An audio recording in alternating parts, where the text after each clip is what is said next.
Hello, welcome to my reading teacher. Today we are continuing on with the Puppets of Spelhorst by Kate DiCamillo, and we are on chapter 24 today. They're in the middle of the puppet show, and I feel like we are in Act 2 right now. Behind the table, Emma and Martha and Jane Twittem knelt side by side because they're sitting behind the table holding up the puppets.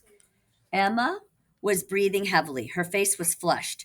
"Do you hear?" she said to Martha and Jane. "Hear what, miss?" said Jane Twittem. "They're listening to us. They are listening to us tell them a story." "It's a dark and terrible mystery," said Martha in a deeply satisfied voice. She put her thumb in her mouth. So Martha is the one that sucks on her thumb. Here's a really good picture of them performing behind a table. So it'd be like if I took a desk in class and I flipped it on its side. The king, with the wizard cap still upon his head, was on his side on the floor.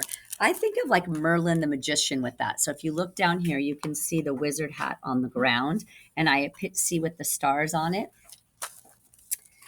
He had not gotten to say one word. He had not cast one magic spell. He was disappointed in the whole undertaking. He wanted his crown back. Oh, he doesn't want the Merlin the magician hat on.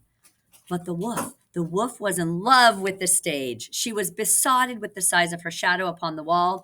Oh, that's the word I looked at, besotted. That's a great word when you're in love with something, you're infatuated. She loved seeing herself on her shadow because she looked so huge. If you remember, that was several pages back, but I will show you it again because she does look quite huge in the shadow.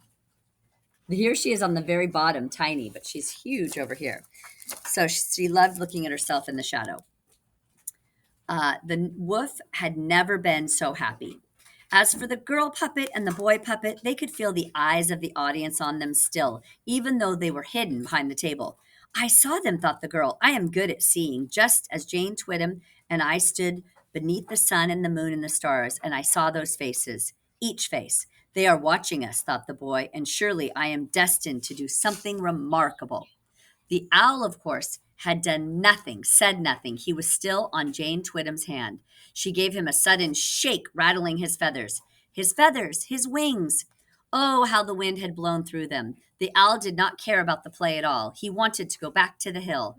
"It's time," said Emma. She stood and went in front of the table. "And now, Act 2 begins," said Emma.